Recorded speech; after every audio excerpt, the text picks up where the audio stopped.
여러분 안녕히 주무셨습니까? 참 좋은 아침입니다. 우리 2017년 4월 17일 월요일 말씀으로 드리는 오늘의 번제 함께 합니다. 오늘 느헤미야서 마지막 장 13장 4절부터 31절까지 함께 생각합니다.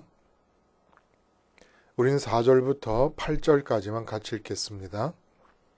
시작. 이전에 우리 하나님의 전에 방을 맡은 제사장 엘리야삽이 도비아와 연락이 있었으므로 도비아를 위하여 한 큰 방을 만들었으니 그 방은 원래 소재물과 유향과 그릇과 또 레위 사람들과 노래하는 자들과 문지기들에게 11조로 주는 곡물과 새 포도주와 기름과 또 제사장들에게 주는 거제물을 두는 곳이라. 그때에는 내가 예루살렘에 있지 아니하였느니라. 바벨론 왕 아닥사스다 32년에 내가 왕에게 나아갔다가 며칠 후에 왕에게 말미를 청하고 예루살렘에 이르러서야 엘리야십이 도비아를 위하여 하나님의 전뜰에 방을 만든 악한 일을 안지라. 내가 심히 근심하여 도비아의 세간을 그 방 밖으로 다 내어 던지고 또 명령하여 그 방을 정결하게 하고 하나님의 전의 그릇과 소재물과 유향을 다시 그리로 들여 놓았느니라. 오늘 이 느헤미야서 13장 마지막 부분을 중심으로 해서 빠지지 않고 사랑해 볼 기회라는 제목의 하나님 말씀 증거합니다. 빠지지 않고 사랑해 볼 기회. 빠진다라고 하는 단어의 뜻이 참 여러 가지입니다. 여러분 다 아시겠습니다만은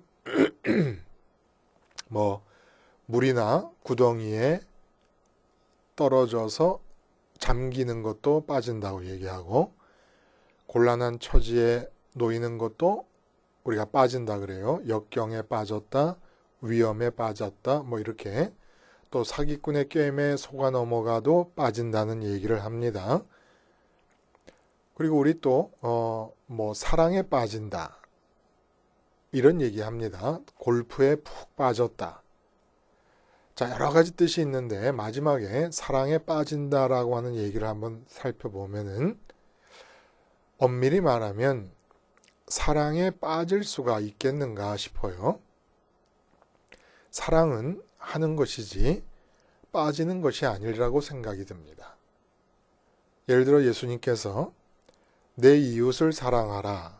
그러면 이 말씀은 내 이웃에 빠져라 이런 말씀이 아니잖아요.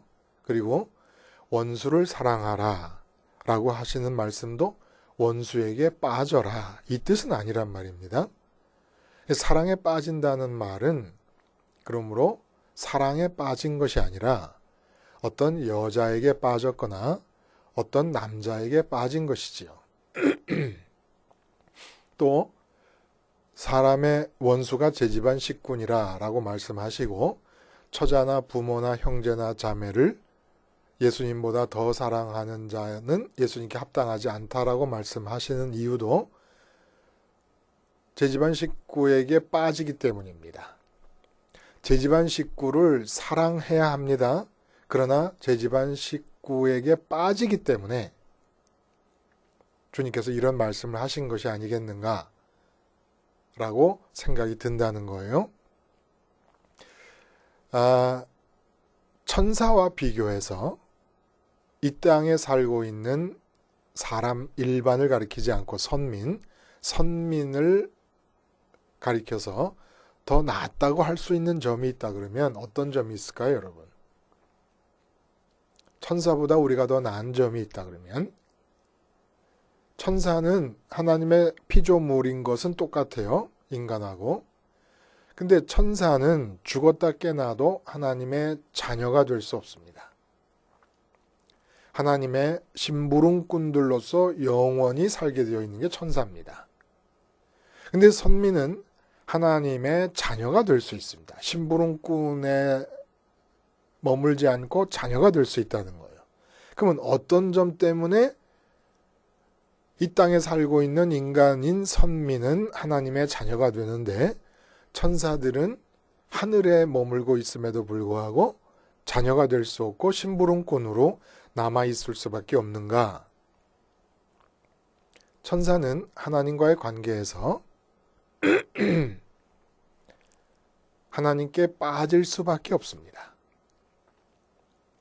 보좌에 앉아 계시는 영화로우신 하나님의 모습을 보고 마음이 있는 존재로서 하나님께 빠지지 않을 수 있는 존재는 없습니다. 그러니까 변화산에서 베드로가 예수님의 영화로우신 모습을 보고 완전히 빠져서 산 아래에 그 어떤 자기가 꿈꿔왔던 비전과 꿈과 이상, 그리고 사랑하는 제자들, 친구들, 가족들 아무것도 기억을 못할 정도로 빠져버립니다. 그러니까 천사들은 영화로우신 하나님의 모습을 보면 빠질 수밖에 없고 베드로처럼 하나님의 모습이 보이는 그곳이 가장 좋은 것임을 체감하게 됩니다. 다른 것을 원하지 않게 됩니다. 반면에 육체를 입고 사는 인간은 육체 때문에 세상을 접하게 됩니다. 세상을 접하게 되면서 세상에 빠질 위험을 끊임없이 당하고 있고, 또 대부분 70억 중에 대부분의 사람들은 육체를 통해 만나게 되는 세상에 빠져서 살고 있습니다. 근데 선미는 누굽니까? 육체를 입고 있기 때문에 육체가 감각하는 대상 중에서 마음에 좋게 여겨지는 대상이 끊임없이 다가옵니다. 그래서 마음이 빠질 수밖에 없는 상황에서 육체 때문에 마음이 세상에 빠지는 일을 거부하고 육체로는 보이지도 않으시고 감각할 수 없어 만져지지도 않으시는 하나님을 믿음으로 사랑하는 기회를 이 땅에서 얻고 있기 때문에, 하나님께 빠지지 않고 하나님을 사랑할 수 있는 기회를 얻고 있기 때문에 우리가 천사보다 낫고, 그 기회를 이용해서 육체로 살고 있는 이 기간 동안의 기회를 이용해서 육체 때문에 접하는 세상에 빠지지 않고 육체로는 접할 수 없는 하나님을 믿음으로 바라보고 하나님을 사랑할 경우에 하나님의 자녀되는 권세를 하나님 주신다는 겁니다. 그 사랑하는 길이 예수님과 연합하는 것이고 십자가와 부활과 승천의 길을 따라서 움직여 가는 것이지요. 그래서 십자가에서 죽는 거 아닙니까? 십자가에서 죽는 것이 세상에 대해 죽는 거라고 그랬어요. 갈라디아서 6장 보면은. 그래서 세상에 빠지지 않는 거예요. 빠질 수밖에 없는 인간이 십자가를 붙잡고 빠지지 않고 하나님을 사랑할 수 있는 기회를 얻기 위해서 이 세상에 우리는 태어났고 이 세상에서 지금 살고 있는 겁니다. 왜 자식을 주시고, 왜 아내와 남편을 주시고, 왜 부모님들을 허락하셨습니까? 빠질 수밖에 없어요. 자식을 바라보고 있으면 눈에 집어넣어도 안 아프잖아요. 그 빠질 수밖에 없는 그 자식에게 빠지지 않고 대신에 하늘에 계신 하나님을 믿음으로 바라보고 하나님을 사랑할 수 있는 기회를 얻기 위해서. 그러니까 내 삶에 소중한 것이 많아요. 근데 가장 소중한 게 내 몸 아니겠습니까? 근데 이 몸을 주신 이유는 몸의 마음이 빠지지 말고 하나님을 사랑함으로써 하나님 사랑의 무게와 하나님 사랑의 질을 고양시키라는 겁니다. 그래서 내게 소중하다고 여겨지는 많은 것들을 주시잖아요. 재물을 주셨다. 그러면 재물에 빠지지 말고 하나님을 사랑함으로써 하나님 사랑의 질을 높이는 겁니다. 하나님이 이 땅에서 내게 주시는 것들은 그것들을 즐기고 그것들을 향유하라고 주시는 것이 아니라 그거 좋은 것들을 주셔서 그것들에 대해 빠지지 않고 대신에 하늘에 계신 하나님께 마음을 들여서 사랑함으로써 하나님 사랑의 가치와 질을 높여가는 겁니다. 아무것도 세상에 사랑할 만한 것이 없어요. 세상에서 내 마음에 빠질 만한 게 아무것도 없다. 그래서 하늘에 계신 하나님을 사랑한다. 그런 사랑이야 누가 못하겠습니까? 근데 천사들은 이렇게 빠질 만한 육체로 접하는 좋은 많은 것들이 있는 가운데서 그것들을 등지고 하늘에 계신 하나님을 사랑해 볼 수 있는 기회가 주어지지 않은 거예요. 반면에 선민은 천사들은 하늘에서 하나님께 곧바로 직접적으로 빠져들어갈 때 직접적으로 빠져들어갈 수 있는 이 세상을 거부하고 믿음으로 하나님을 보면서 하나님을 사랑할 수 있도록 하나님께서 기회를 주시느라고 살고 있는 겁니다. 그러니까 우리가 이 땅에 살면서 높은 자리에 올라가서 사람들에게 칭송을 받고 나라를 구한 영웅이 되려고 또 그리고 성공한 무슨 판사와 검사와 의사와 교수와 목사님으로 살려고 그래서 이 땅에 태어난 게 아니라는 겁니다. 이 땅에 육체를 입고 있는 동안에 육체로 접하는 세상에 빠지는 대신에 보이지 않으시는 하나님을 믿음으로 바라보고 마음을 하늘로 드리기 위해서, 그래서 사랑하기 위해서, 사랑해 볼 기회를 얻게 해주시기 위해서 우리를 이 땅에 살려두고 계시는 겁니다. 그러니까 아무런 다른 목적과 이유가 없는 거예요. 근본적으로. 자, 오늘 본문은 도대체 무슨 얘기를 해주고 있는 것이냐. 느헤미야서가 마지막이잖아요. 이제 마지막 장에 이제까지 느헤미야가 얼마나 애를 많이 썼습니까? 그럼 마지막 장에는 평안한 그런 상태에서 하나님께 찬양을 올리면서 매듭을 지으면은 맞을 것 같은데 이거 아니에요. 마지막까지 느헤미야는 그냥 고군분투를 합니다. 혼자서 싸우느라고 정신이 없습니다. 외로운 싸움을 해나가는 거예요.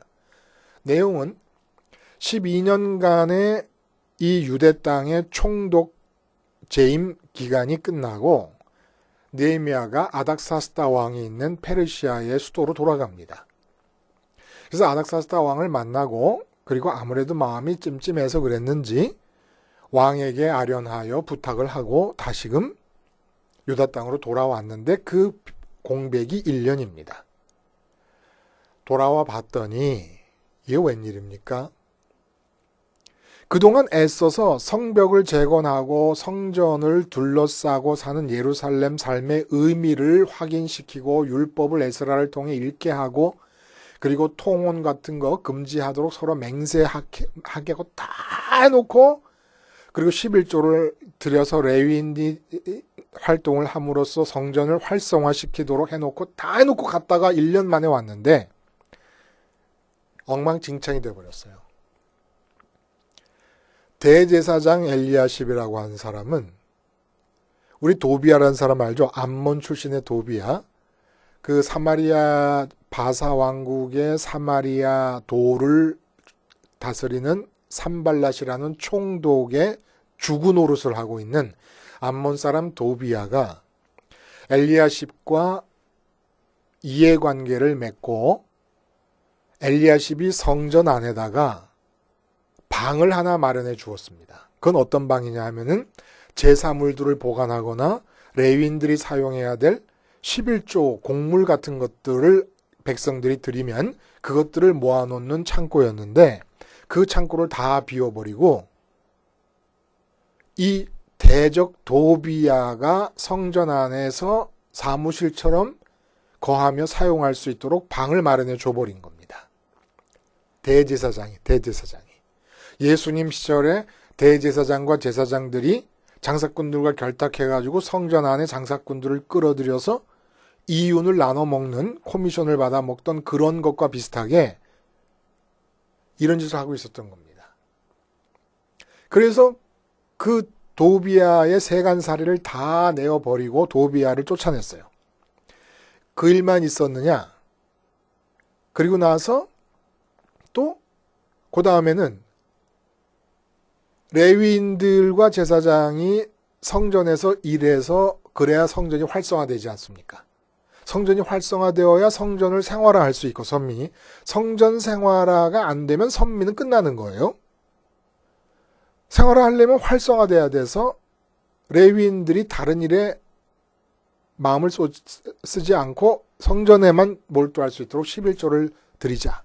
다 약속을 하고 11조를 드렸는데 1년 사이에 와보니까 아무도 11조를 바친 사람이 없어요. 그러니까 레위인들이 먹고 살아야 되니까 다 밭으로 나가서 농사 짓느라고 성전이, 본문에 보니까 성전이 버림받았다 이렇게 얘기합니다. 그래서 또 백성들을 모아가지고 11조를 내도록 촉구하고 권면해가지고 11조를 내게 만들었습니다. 그 다음 일은 어떤 일이 있느냐? 안식일을 지키는 사람이 없어요. 장사꾼들이 예루살렘 성에 들어와가지고선 뭐 포도즙 틀을 바른 사람이며 뭐 파는 사람이며 심지어는 두로 장사꾼들이 들어와가지고 예루살렘 성 안으로까지, 두로라는 게 항구, 지중해 연안에 있는 항구거든요. 생선을 파는 거예요. 그러니까 말린 생선이나 절인 생선을 파는 거겠죠. 생선 장사들이 드글드글한 겁니다. 그래서 또 안식일을 다시 지키도록 강한 조처를 취하게 됩니다. 그것뿐이냐? 와서 보니까 그동안 몰랐던 사실이 밝혀지는데, 분명히 유대인이라고 하는 집안의 애들들인데 히브리 방언을 못 쓰는 겁니다. 그 왜 그런가 봤더니 엄마가 다 이방인 여자들이에요. 이게 아마 에스라가 12년 동안 통치하고 돌아가기 전에 이 사실을 몰랐던 것 같아요. 돌아와 보니까 이들이 판치고 있는 거예요. 애들이 아바바바 어더더더 하는데 히브리 말을 하나도 모르고 전부 이방인들의 말만 쓰고 있는 겁니다. 통혼이 그렇게 뿌리 깊이, 에스라 때부터 금지했던 통혼이 뿌리 깊이 내렸던 거예요. 또 그거 다 철퇴하고 머리를 잡아 뜯어가면서 벌을 주고 징계하고 경계하고 권면을 해서 그걸 고칩니다. 이게 다 무슨 일이에요, 여러분? 어떻게 1년 만에 이렇게 다 뒤죽박죽이 돼버릴 수가 있습니까? 이 본문이 나타내주는 얘기는 도저히 우리 인간들이 세상에 빠지지 않고 살지를 못한다는 거예요. 안식일, 예를 들어 안식일이다. 안식일이 왜 필요합니까? 6일 동안 세상 일을 하다 보면은, 사업하고 장사하고 하다 보면은 마음이 세상에 빠질 수밖에 없어요. 근데 세상에 빠져서 살고 있는 그 상태는 이방인과 다를 게 없기 때문에 안식일을 지키면서 세상에서 빠진 상태에서 마음이 빠져나오라는 거예요. 모든 걸 다 멈추라는 겁니다. 그래서 등 돌리고 세상에 들어 하나님을 향하라는 거예요. 그리고 성전의 대제사장이나 레위인들, 제사장들을 11조를 들여가면서까지, 그 피 같은 11조를 들여가면서까지 성전을 활성화시키기 위해 애를 써야 되는 이유가 뭡니까? 성전 생활의 이유가 뭐예요? 살다 보면 자꾸 내가 육체로 접하는 이 세상에 빠져들게 되거든요. 집안에 가만히 앉아서 아내가 움직이는 거 보면 아내가 사랑스러우니까 아내한테 빠지고, 자녀한테 빠지고, 남편한테 빠지고, 사업 열심히 하다가 사업에 빠지고, 이러니까 성전을 생활화해서 날마다 상번제가 드려지니까 세상에 빠진 나, 세상이 침투해 들어온 나, 마치 도비아의 방이 이 성벽 재건을 반대하던 악한 산발랏의 주구 노릇을 하는 도비아가 성전 안으로 들어와서 자기 방을 차지하게 된 것처럼, 그렇게 세상이 내 마음에 침투해 들어오니까, 세상에 의해서 침투해 들어오고 내가 세상에 빠진 상태가 되니까 세상에 빠진 나를 죽이자고 상번제가 드려지는 거 아닙니까? 이렇게 해서 세상에 다 빠져들어가는 거예요, 선민들이. 세상에 빠지지 않기 위해서 만들어 놓은 모든 장치가 다 무산되어 버렸습니다. 우리도 똑같지요. 예? 이 모든 장치가 all in one, 단 하나 안에 다 집합돼서 완성된 사건이 십자가 사건입니다. 그래서 십자가 생활화를 하지 않으면 세상에 빠지지 않을 자가 없다는 거예요. 그래서 날마다 십자가 생활화를 하는 겁니다. 우리가 여기서 한 가지 주의해야 할 것은 뭐냐면은,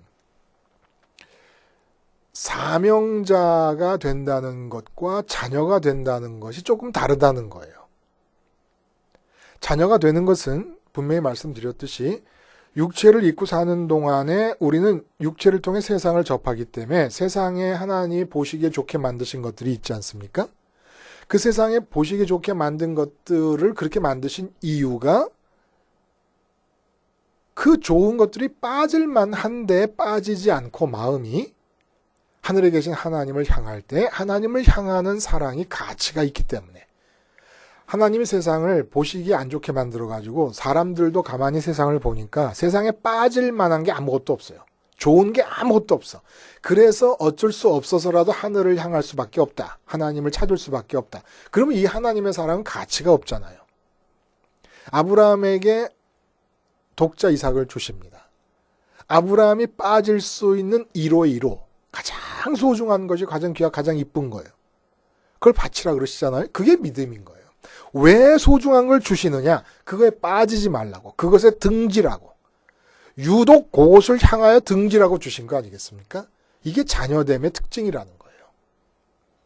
그래서 예수님을 믿는다는 것은 세상을 등지고 마음이 주님 따라서 하늘로 올라가는 걸 뜻하는 겁니다. 그냥 내 죄사함 받아가지고 난 이제 죄가 없는 의인이다 해갖고 그 다음부터는 이방인과 똑같은 이 세상을 향한 소원을 따라서 살아가는 게 아니라 아예 등지고 하늘로 가는 거예요. 그 왜 이 땅에 태어나냐? 하늘로 갈 바에는. 하늘로 가는 것이 의미가 있으려고. 천사들은 하늘로 가본 적이 없어요. 인격적으로 하나님을 사랑해 볼 기회가 없었습니다. 그러니까 심부름꾼으로 영원히 사는 거예요. 우리는 영원히 자녀로 살 수가 있어요. 근데 이렇게 자녀로 사는 것이 분명해졌을 때, 자녀가 됨이 분명해졌을 때 사명이 주어지나요? 사명이 주어지면 어떻게 돼야 사명이 주어져서 사명자가 될 수 있을까요? 하나님이 당신에게 빠지게 해주십니다. 베드로나 이런 사람들이 사도들이 오순절 이전에 세상에 빠져서 살던 사람들이에요. 그걸 그저 주님께서 끌어당기셨어요. 그리고 부활 이후에는 이제 기도하면서 마음이 진짜로 세상을 등지고 하늘을 향해 올라갑니다. 그러나 성정이 달라진 게 아니에요. 그때 오순절 역사가 일어나면서 성령께서 육체를 입고 있는 이 베드로나 사도들의 마음에 마치 그 마음이 지금 하늘에서 하나님을 배움는 것 같은 그렇게 하늘을 보여주십니다. 권능을 받는다는 얘기는 다시 말해서 이 세상에 절대 빠지지 않게 되었다라는 얘기를 뜻하는 거예요. 그래서 성령께서 하늘을 지금 내가 하늘에 올라가서 보고 있는 것처럼 그렇게 보여줘 버리십니다. 그 전까지 우리는 믿음으로 사는 거예요. 하늘이 제일 좋다. 하늘만이 유일한 기쁨의 근원이 될 수 있다. 하늘의 아버지만이 기쁨이 될 수 있어서 예수님 자리에서 지금 예수님과 아버지가 교통하시는 가운데 내 마음이 예수님 안에서 예수님이 받아들이시는 하나님을 받아들이는 그러한 자녀의 권세를 주셨다. 믿는 겁니다. 돈이 많이 들어와도 마음대로 기뻐할 수 없는 이유는 이것으로 기뻐서는 안 된다. 하늘에 계신 하나님 때문에 기쁜 것이다. 라고 믿는 거예요.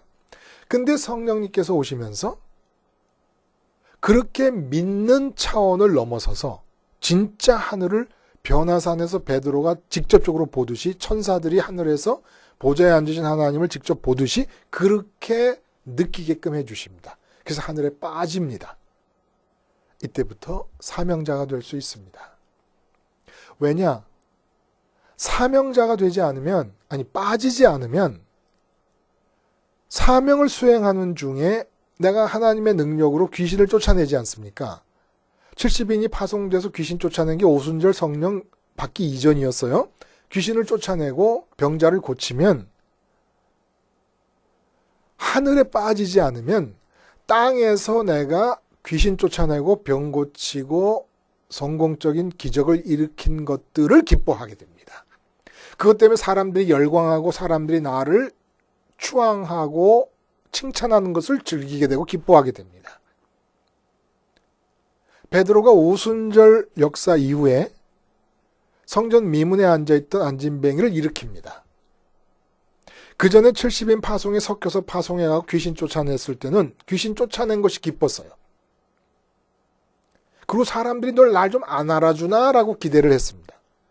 근데 성령을 받고 나서 성전 미문의 안진뱅이를 고친 뒤에 사람들이 솔로몬 행각으로 그를 끌고 가서 추앙하려고 그러니까 숭배하려고 그러니까 기겁을 합니다. 왜 나의 경건과 나의 믿음이 이런 일을 한 것으로 너희가 생각하느냐? 너희가 십자가에 못 박으신 예수 그리스도의 이름으로 이런 기적이 일어났다. 깜짝 놀라는 거예요. 자기를 섬긴다고 하는 이 현상 앞에서 기절초풍을 하는 겁니다. 근데 우리 목회하는 분들 가만히 보면 저까지 포함해가지고 어떻게 살아왔냐면은 목회 현장에서 기적적인 역사가 일어난다든지 괄목할 성과가 벌어지는 것을 기뻐하려고 합니다. 왜 그러냐? 마음이 빠져 있지 않기 때문에. 천국에 빠지지 않고 하늘의 하나님께 빠지지 않았기 때문에. 그 사명으로 부르신 게 아니에요. 아직은 자녀의 단계를 하나님이 보고 계시는 겁니다. 자녀의 단계에서 얼마나 진지하게 십자가를 생활함으로써 하나님 사랑에 주력하느냐. 느헤미야가 고군분투하듯이 그렇게 하나님 사랑에 주력하느냐는 거예요. 물론 주님의 길을 따라 주력하는 거죠. 애쓰는 거죠. 주님이 역사를 십자가와 부활과 승천의 역사를 이루지 않으셨으면 불가능합니다. 하나님의 자녀 되기 위해서 하나님을 사랑해 볼 기회에서 사랑하기가 불가능한 거예요. 마음을 보낼 길이 없습니다. 하나님의 이름을 아무리 불러도. 근데 사명자는 어떤 자들이냐? 자녀됨의 충실함을 보시고 하나님께서 성령을 부어주심으로써 마음이 하늘에 빠지게 만들어 주시는 거예요. 마음이 하늘에 빠지면 천사들이 하나님께 빠져서 심부름꾼으로 영원히 살잖아요. 이 땅에서 살고 있는 동안에 사도 바울이 3년 아라비아 이 기간 자녀로서 확인되는 기간이었을 거예요. 그리고 부름받아 안디옥 교회에서 세례받고 안수받고 이방인의 사도로 나갈 때 하나님께서 빠진 상태에서 나가게 해주십니다. 스테반 집사님이 순교할 때 빠진 상태에서 마지막 순교 현장을 맞이하게 해주십니다. 이 구분을 명확히 알 수 있지 않겠습니까? 아직 내가 하늘에 빠질 만큼 성령께서 오셔서 하늘을 보여주시지 않으신다. 그거 아쉬워할 거 없어요. 하나님께서 정하신 때가 오면 주실 것이고 그전에는 세상에 빠지는 대신에 하나님을 사랑해 볼 기회를 충분히 십자가 생활을 함으로써 이용하는 겁니다. 이거 은총이에요. 은총. 하나님 사랑해 볼 기회. 돈 많이 벌 기회, 출세할 기회, 승진할 기회, 취직할 기회, 결혼할 기회, 자녀를 낳아서 잘 기를 기회가 아니라 이 세상에 산다는 것은 그 모든 귀한 것들에 빠지지 아니하고 마음을 십자가 부활 승천하신 주님을 따라 하늘로 보내 하나님을 사랑해 볼 기회로서 주신 것이라는 것을 알고 이 기회를 충분히 이용하실 수 있기를 바랍니다. 기도하시겠습니다. 하나님 아버지, 육체를 입고 있는 동안에 세상에 빠지지 않고 하나님을 사랑해 보되 많이 사랑해 볼 수 있게 하여 주시옵소서. 예수님의 이름으로 기도하옵나이다. 아멘.